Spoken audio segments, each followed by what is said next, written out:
Meals on Wheels provides over 2,500 meals for 730 residents across Niagara on a weekly basis. But as Marianne McRae, Executive Director, Meals on Wheels, Niagara Falls, Niagara on the Lake, will tell you, it's more than just a meal for many of their clients. Marianne, thanks for joining us. First off, you're welcome. I'd like to know, how do you service all 12 municipalities in Niagara? Well, we have units in each of the municipalities. We have them in Niagara Falls, which services Niagara Falls, Niagara on the Lake.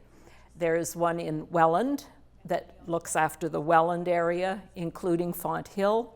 There's one in West Niagara that looks after Grimsby and Smithville and all of those areas. And there's one in Fort Erie that does Stevensville, and one in Port Colborne that looks after Wainfleet. So we are able to cover, and St. Catharines and Thorold as well. So we have units in the prime locations, and we look after the folks out and around us. This is Community Support Month, the month of October, yes, so it's a time for us to acknowledge those people that are doing great jobs to help our communities. Yes. Meals on Wheels is one of them. I said off the top that it's more than just a meal. Why? Absolutely more than just a meal. Our service includes a safety check on the client. We don't leave the meal without seeing that client, so that we put eyes on them to know that they're okay for the day. And we've been told by family members, especially those who live out of town, that that's the most valuable part of the service to them, knowing somebody's checking on mom or dad or Aunt Rose or whoever it might be. And the volunteers are very faithful. If they don't find someone at home, they let us know in the office, and we'll call the client first, and lots of times they've either been sleeping or they were out to a doctor's appointment, something they forgot to let us know. They weren't going to be there for the day.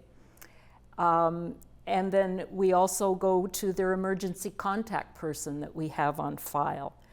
If all else fails, we've been known to call the police to go and do a safety check on the client. In many cases with these clients, that might be their only contact for the week in some cases. Or in the week or the day, depending whether they're getting the hot meals that come Monday to Friday or the frozen that do just come once a week. But we do our very best to ensure that they're safe. They are typically elderly or people living with disabilities, correct? Absolutely, yes. And the majority are elderly. So this is a very important service, extremely important service. Absolutely. And it's not just about nutrition. No, nutrition's a big part of it, for sure. But the contact is probably, well, we've heard it's as important as the meal. Are you at capacity when we talk about 729 clients right now, 2,500 meals? Are you at capacity, or do you have room to grow? We will grow. We'll grow as the service is needed. We have no caps on our hot meals. We have no caps on our frozen meals.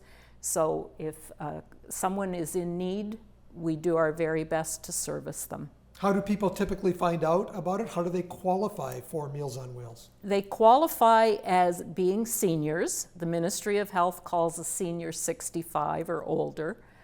Or if they're living with a mental or a physical challenge of any kind.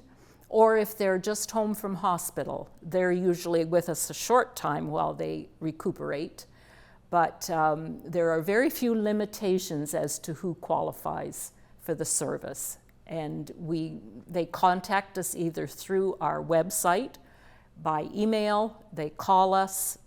We have an 800 number where they can contact, but we get calls from all over. We get calls from clients, family members who live in the States. We had one recently, the family member was in New Zealand. And they find us through our website mostly and contact us directly. How do you get the word out, though, for those people who may be shut-ins, may not be linked to the internet effectively, yes, may not know how to reach out to you? Well, we do. This is one way we do it, is to advertise as much as we can. Because we're all nonprofit, we're all funded through the Ministry of Health, the long-term care area. Our funding hasn't increased in many, many years, 12 years in our case. The base funding has not been increased. So we don't have a budget that will stretch to doing a lot of advertising. So word of mouth is a big one. We know we have some for-profit,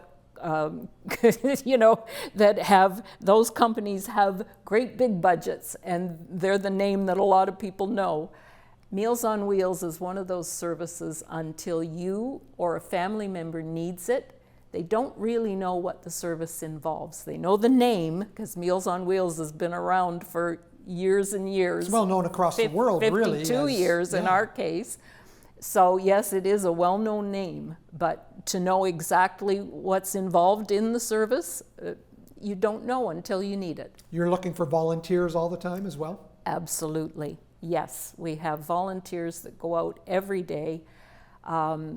It's not a huge commitment time-wise, because usually it takes a couple of hours at the most to deliver for the day.